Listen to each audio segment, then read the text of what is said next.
Oui, mesdames et messieurs, bienvenue dans votre très belle émission Trône de Vérité. Aujourd'hui, je suis avec les révérends pasteur John Jagers. Lui-même, il va nous parler concernant le message d'aujourd'hui qu'il a prêché dans le temple évangélique El Shaddai, qui est dirigé par le prophète des nations Samuel Mukwashi. Papa, Caribou, welcome dans notre émission. Merci, que Dieu vous bénisse. Merci Père. Papa, comment a été le message de cette très belle manifestation? Le message était bon, Dieu a fait grâce. Nous avons centré ce message autour d'un thème que nous avons intitulé sur ta parole, je jetterai le filet. Nous avons tiré ce message du livre de Luc chapitre 5 à partir du premier verset jusqu'au 11e verset. Il s'agit de Pierre qui a travaillé toute la nuit, il n'a pas pêché, et le matin Jésus est venu, Pierre a fait une pêche miraculeuse. Comme c'était la partie 2 de ce message, nous avons démontré au peuple de Dieu d'abord, c'est lui qui a parlé de Pierre dans ce texte, c'était Luc. Nous avons montré que Luc c'est parmi les gens qui ont présenté l'évangile de Jésus. Parce qu'en réalité, il n'existe qu'un seul évangile présenté sous 4 facettes. Il y a Matthieu qui a présenté l'évangile de Jésus comme les lions, c'est-à-dire les rois qui devraient venir. Marc l'a présenté comme un veau, c'est-à-dire un serviteur qui devrait souffrir. Luc l'a présenté comme un homme, c'est-à-dire c'est la dimension de l'intelligence et la sagesse. Et Jean l'a présenté comme un aigle, donc la divinité qui devrait planer sur tout. Et alors Luc a parlé de Pierre, nous avons parlé de qui était Luc. C'est quelqu'un qui a présenté un évangile structuré. C'était un docteur.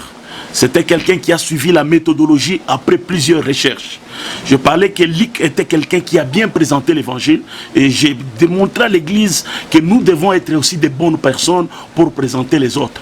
On ne peut pas être sale et prétendre présenter de bonnes personnes. Nous devons garder les relations entre les hommes, nous devons garder l'amour et c'est quelque chose de très important. J'ai démontré à l'église que même Jésus a eu la chance d'être bien enterré à cause d'une seule personne.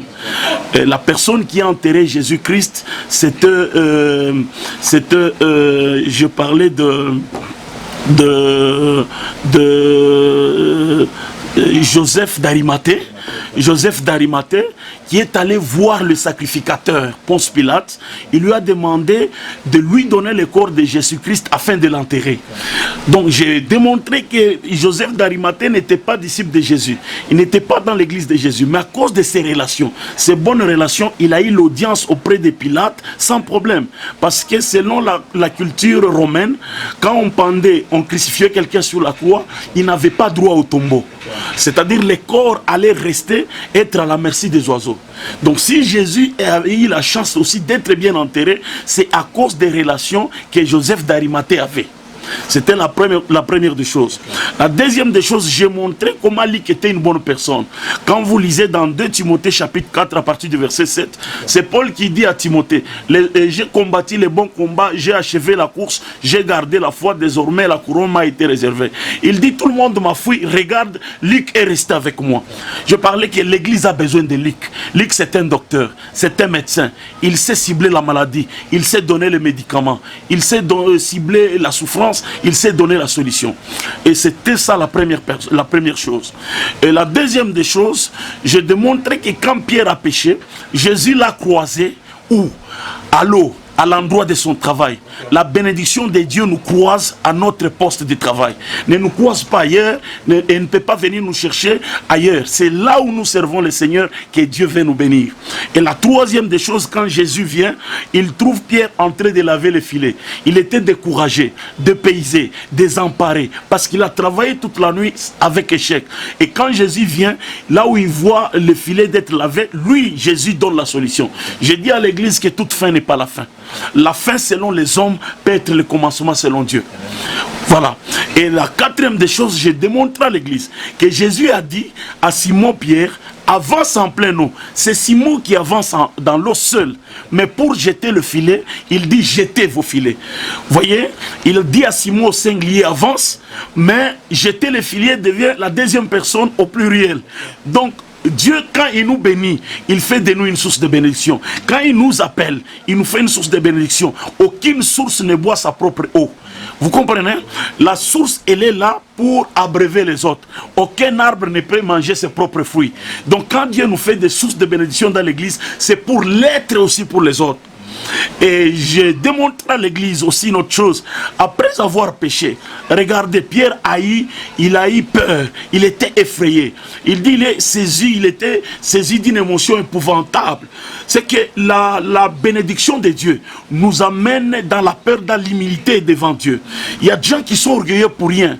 La bénédiction de Dieu ne nous amène pas dans l'orgueil. Si vous voyez un homme béni étant orgueilleux, vous voyez un homme béni dans l'orgueil, ça signifie que cette bénédiction ne vient pas de Dieu. Il faut bien suivre cette bénédiction-là. Et pour finir, j'ai démontré à l'église que Pierre, qui a prêché, qui a pris beaucoup de poissons, au lieu de prendre les poissons, les amener chez lui à la maison, regardez ce que Pierre a fait. Il a pris les 2 barques et avec ses compagnons, ils ont amené ça à terre. Ils ont laissé les barques, ils ont laissé les poissons. Mais pourquoi ils ont laissé ça?